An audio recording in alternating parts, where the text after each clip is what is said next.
Zoezi la uzinduaji wa kisima likiwa linafanyika eneo la Tezo katika shule iitwayo Tezo Primary. Hii ilikuwa ni siku ya furaha kwa walimu na wanafunzi, kwani walikuwa wameitarajia na pia wanayataka maendeleo, na pia vile walijua kwamba wakipata ufadhili wa kisima wataweza kukabiliana na uhaba wa maji.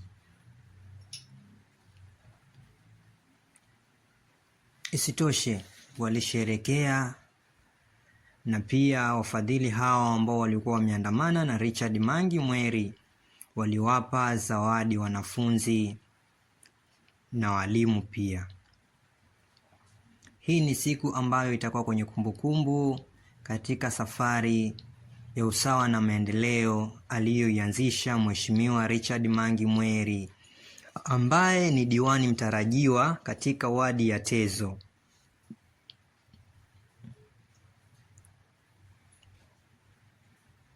Hivyo isitoshe ni kwamba maendeleo ndiyo kitu muhimu katika maisha yetu, na kwa kila mmoja huishi na kutamani kufikia malengo yake na pia kuwa katika mazingira mazuri, mazingira yenye staha, mazingira ya kueleweka, mazingira matulivu na pia mazingira yasiyokuwa na shida wala dhiki.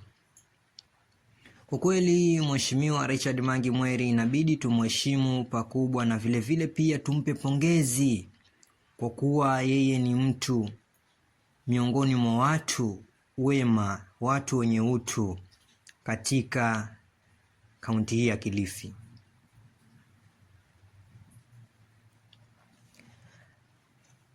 Zoezi hili liliendelea ukafikia hadi kupanda mimea ili kuweka kumbukumbu